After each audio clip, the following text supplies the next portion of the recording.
안녕하세요. 한국 문화를 배우는 리아의 코리아타운에 오신 것을 환영합니다. 오늘은 정말 재미있고 특별한 주제를 준비했어요. 바로 외국인들에게는 낯설지만 한국인들은 정말 좋아하는 음식 탑 5입니다. 김치나 불고기는 이제 전 세계적으로 유명하죠. 그런데 오늘 소개할 음식들은 조금 다릅니다. 여러분들에게 익숙하지 않을 거예요. 이 팟캐스트를 끝까지 듣고 여러분들이 한국 음식에 대해 얼마나 많이 알고 있는지 확인해 보세요.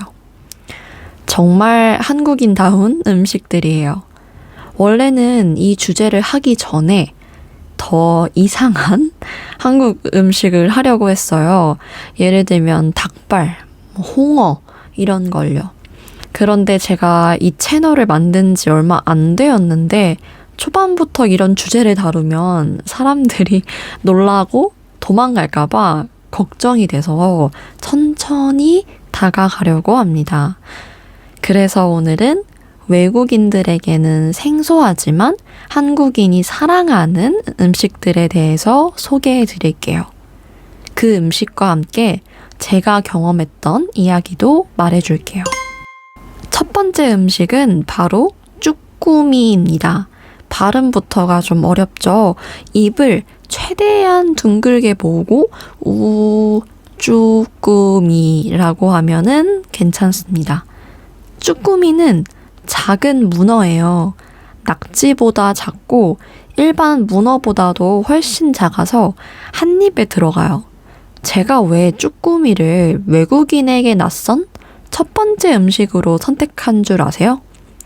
제가 옛날에 뉴질랜드에 간 적이 있어요.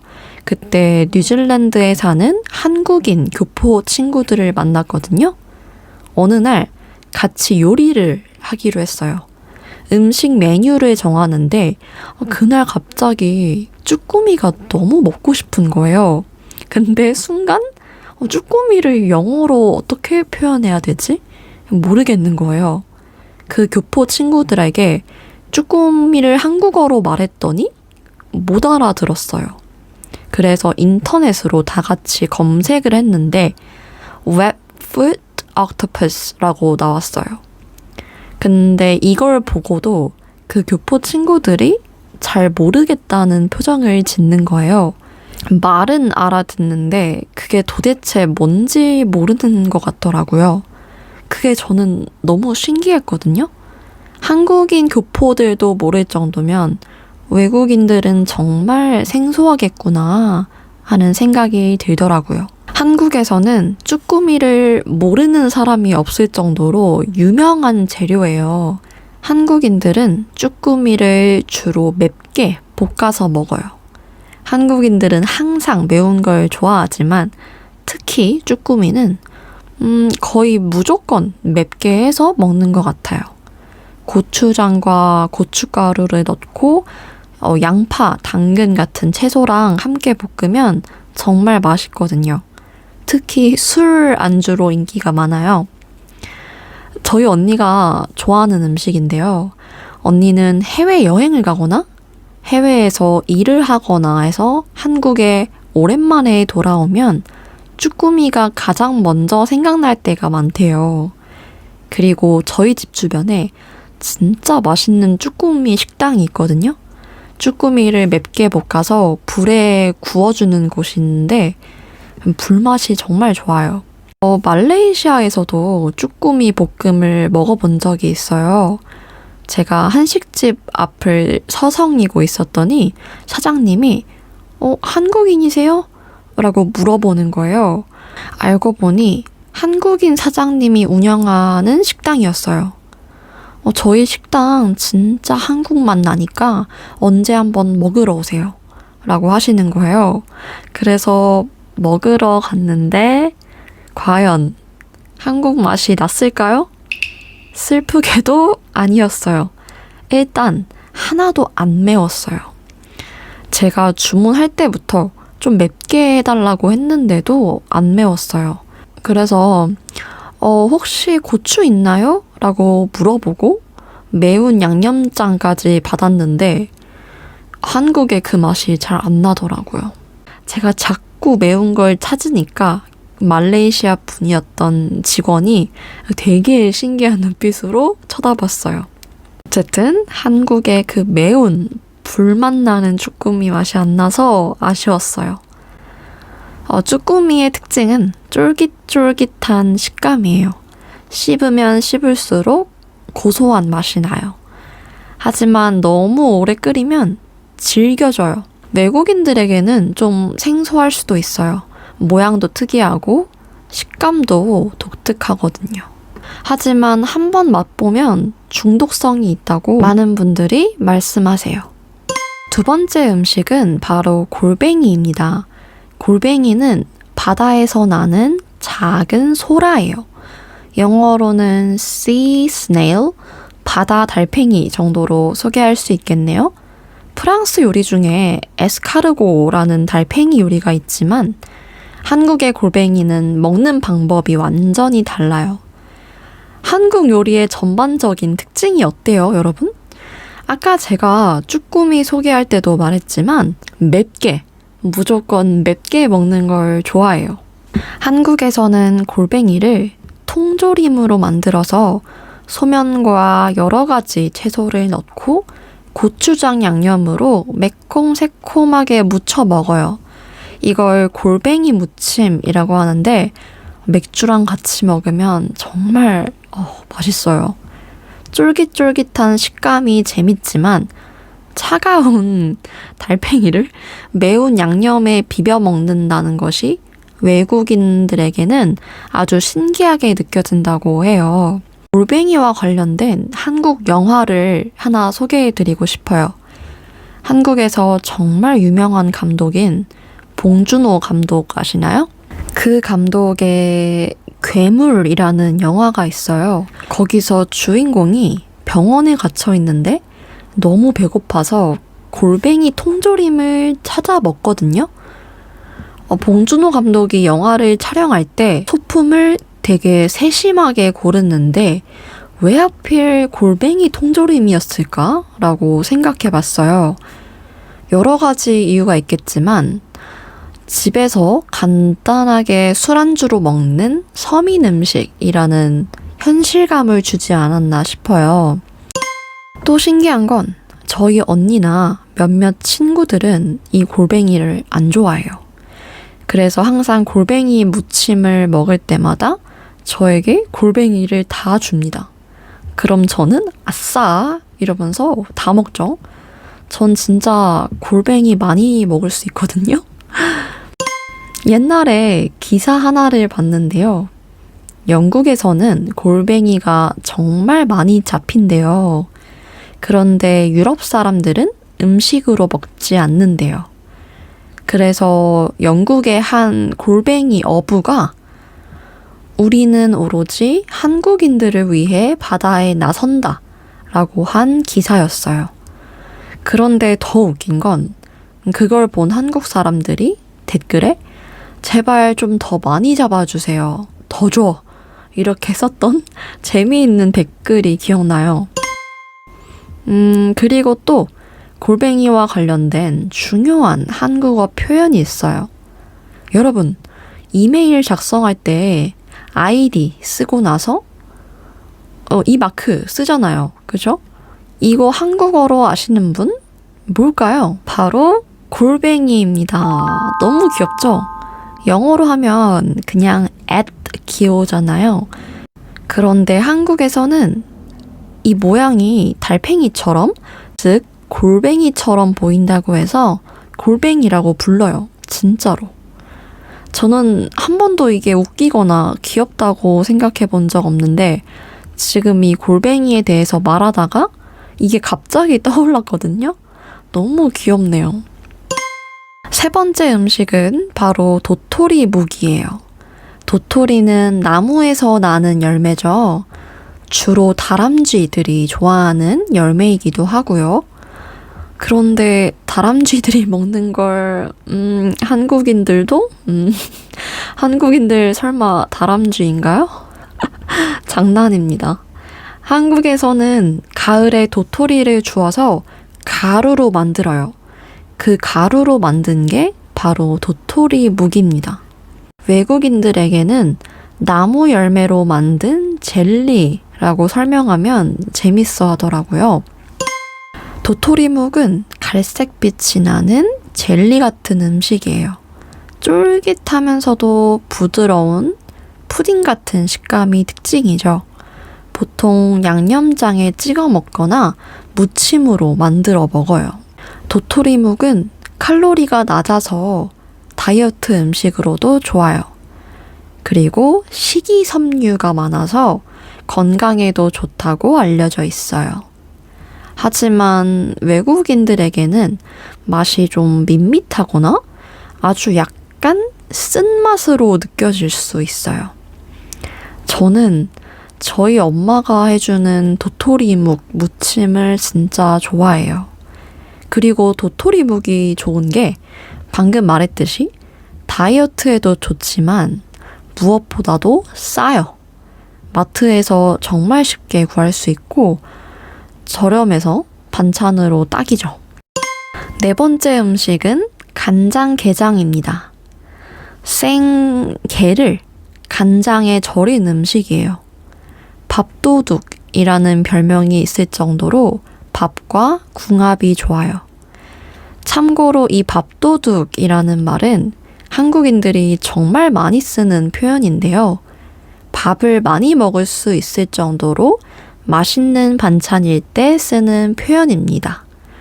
예를 들어 여러분들이 밥을 먹는데 한국 반찬이 너무 맛있는 거예요. 그럴 때 그냥 이거 밥도둑이네 이렇게 말하면 와 진짜 그냥 이미 원어민이에요. 한국 원어민. 어쨌든 한국인들이 간장게장을 먹을 때는 게딱지를 벗기고 살을 발라내서 뜨거운 밥 위에 올려 먹어요. 간장에 절여져서 짭조름하면서도 달콤한 맛이 밥이랑 정말 잘 어울려요. 게딱지에 밥을 비벼 먹는 것도 최고죠. 그런데 간장게장은 아무래도 생게를 그대로 절인 것이다 보니까 외국인들에게는 생소하고 비린내가 날 수도 있어요. 또 신기한 게 일본 사람들이 간장게장을 그렇게 좋아한다고 하더라고요. 아무래도 일본 음식은 간장 베이스로 된 게 많으니까 간장게장에 대한 거부감이 크지 않나 봐요. 자, 여기서 그냥 음식 얘기만 하면 재미가 없죠. 간장게장과 관련된 정말 유명한 한국의 시가 있어요. 안도현 시인의 스며드는 것이라는 시인데요. 아무래도 시라서 한국의 비유적인 표현이 많이 들어가서 어려울 수도 있어요. 그런데 가족의 사랑을 간장게장으로 비유한 유명한 시예요. 제가 이걸 다 읽어드릴 수는 없지만 처음에 이렇게 시작해요. 꽃게가 간장 속에 반쯤 몸을 담그고 엎드려 있다. 그러니까 이게 꽃게 입장에서 쓰여진 시인데요. 간장게장이 되기 전에 간장이 몸으로 들어가는 상황인 거예요. 간장이 들어가면서 움츠러드는데 그 이유는 뱃속에 품은 알을 보호하려고 하는 거예요. 이걸 한국어로 모성애라고 해요. 모성애는 어머니가 자식에게 가지는 깊은 사랑과 애정을 말해요. 즉, 어머니가 자식을 돌보고 지키고자 하는 마음이에요. 이거는 사람에게만 쓸 수 있는 게 아니라 동물 세계에서도 볼 수 있는 감정이죠. 어쨌든 이렇게 시가 흘러가다가 마지막에 저녁이야, 불 끄고 잘 시간이야 라고 마무리되거든요. 이게 이 시의 하이라이트예요. 이 꽃게가 자식들에게 하는 말은 다 괜찮을 거야, 편안히 잠들자 라는 위로인데요. 죽음을 앞에 둔 따뜻한 위로, 모성애와 희생을 나타내죠. 이 시가 정말 유명한 시예요. 제가 방금 해석한 것처럼 모성애의 감동? 인간은 꽃게를 먹기만 했지 꽃게의 입장에서 아무도 생각해 본 적 없잖아요. 이런 충격 때문에 유명해졌어요. 그런데 또 한편으로는 유머로도 쓰이기도 해요. 예를 들면 나 이제 이 시 읽고 나니까 간장게장 못 먹겠다 슬퍼서 이렇게 말하는 사람도 있고요. 여러분 혹시 더보이즈라는 한국 아이돌 그룹 아시나요? 그 아이돌이 이 시를 읽다가 실제로 엄청 울어서 화제가 됐거든요. 제가 가능하다면 밑에 링크를 남겨둘게요.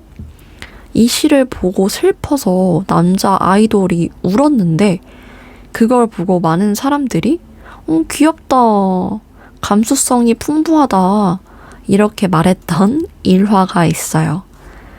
여러분들은 이 시를 보고 어떤 감정이 느껴지나요? 마지막은 바로 깻잎과 미나리입니다. 이 두 가지는 한국인들이 정말 좋아하는 나물이에요. 그런데 저는 깻잎은 좋아하고 미나리는 잘 못 먹어요.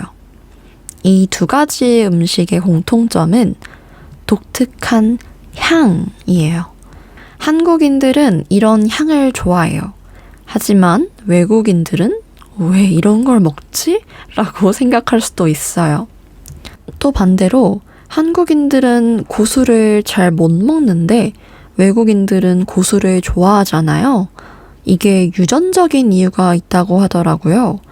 한국인들은 고수에서 나는 강한 향을 비누 냄새처럼 느끼는 유전자를 가지고 있대요. 신기하죠? 저도 고수 진짜 싫어하거든요. 어느 정도로 싫어하냐면 고수를 모르고 잠깐 씹었을 때 그날 하루 종일 약간 입안이 이상하고 기분이 좋지 않아요. 일단 오늘은 고수 이야기보다는 깻잎과 미나리에 집중해 볼게요. 깻잎의 가장 큰 특징은 향이에요. 민트와 바질을 섞은 것 같으면서도 완전히 다른 독특한 향이 나요. 저는 이 깻잎 향을 정말 좋아해요. 저만의 힐링 푸드인데요.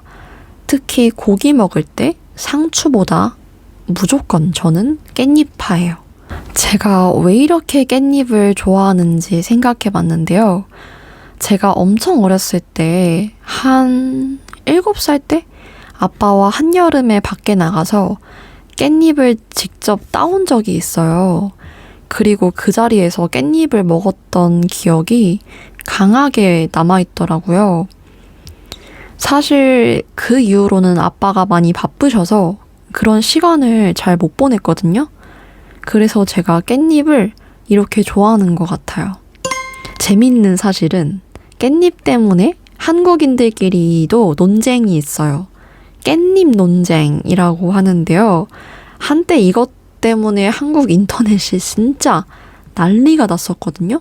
남자와 여자가 있을 때 깻잎을 떼어줄 때 그게 사랑의 표현인지 아니면 그냥 친밀한 행동인지에 대한 토론이에요. 예를 들어 이미 여러분이 다른 사람과 커플인데 내 남자친구, 여자친구가 아닌 사람의 깻잎을 대신 떼어줄 수 있나? 이런 논쟁이었어요. 재밌죠? 아니, 깻잎이 뭐라고. 당연히 떼어줄 수도 있지. 이런 의견이랑 장난해? 질투나게 다른 사람 깻잎을 떼어준다고?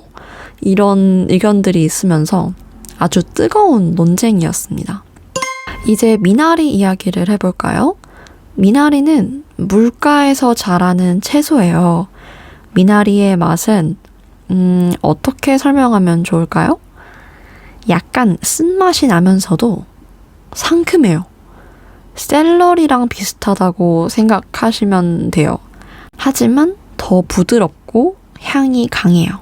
저는 사실 그닥 좋아하지 않아요. 언제 가족들이랑 외식을 한 적이 있었어요. 뭔지 모르는 나물을 먹었는데 향이 되게 독특한 거예요. 그래서 엄마한테 이거 뭐냐고 물어봤는데 미나리라고 해서 그때 미나리를 처음 알게 됐어요. 그런데 제 친구 중에 방글라데시 사람인데 한국에 거의 10년 넘게 사는 친구가 있거든요. 그 친구는 또 특이하게 한국 삼겹살을 먹을 때마다 무조건 미나리를 먹더라고요. 제가 아까 고기 먹을 때 무조건 깻잎을 먹는다고 했잖아요. 그 친구는 그 대신 미나리를 먹는 거죠. 저도 잘 안 먹는 미나리를 마트에서 사는 게 너무 웃기고 귀엽더라고요. 또 미나리와 관련된 한국 문화를 소개해드리자면 유명한 영화가 하나 있어요. 제목이 미나리예요. 제가 아까 미나리는 물가에서 자란다고 했잖아요. 이런 데서도 잘 자랄 만큼 굉장히 강하고 심지어 뿌리 조금만 남아도 다시 자란다고 해요. 이런 것들이 적응력, 강인한 생명력을 나타내요. 이런 특징이 영화 속 이민자 가족의 삶과 비슷하다고 해요. 영화에서 낯선 미국 땅에서 고생하지만 끝까지 뿌리 내리고 살아가는 가족의 모습을 보여주거든요. 참 상징적이죠? 여러분, 오늘 소개한 외국인들에게는 익숙하지 않지만 한국인이 사랑하는 5가지 음식 어떠셨나요? 쭈꾸미, 골뱅이, 도토리묵, 간장게장, 깻잎과 미나리까지 모두 한국인의 일상 속 깊이 자리 잡은 음식들이에요. 사실 원래는 가볍게 음식을 소개하고 끝내려 했는데 하다 보니까 이 음식과 관련된 한국 문화와 정서까지 다 말하게 됐네요. 정말 재밌었어요. 제가 쉬운 팟캐스트 같은 거 할 때도 주로 제 일상 속에서 먹는 음식들을 소개하잖아요. 그만큼 제가 음식에 진심인가 봐요. 여러분들도 오늘 이 팟캐스트를 좋아하시길 바래요. 그리고 여러분도 한국에 오시면 이 음식들 꼭 도전해보세요. 처음에는 어색할 수 있지만 한국 문화를 이해하는데 큰 도움이 될 거예요. 오늘의 팟캐스트가 재밌었고 다음에도 이런 이야기를 듣고 싶으시다면 좋아요와 구독, 알림 설정과 댓글 부탁드립니다. 오늘도 좋은 하루 되세요. 안녕.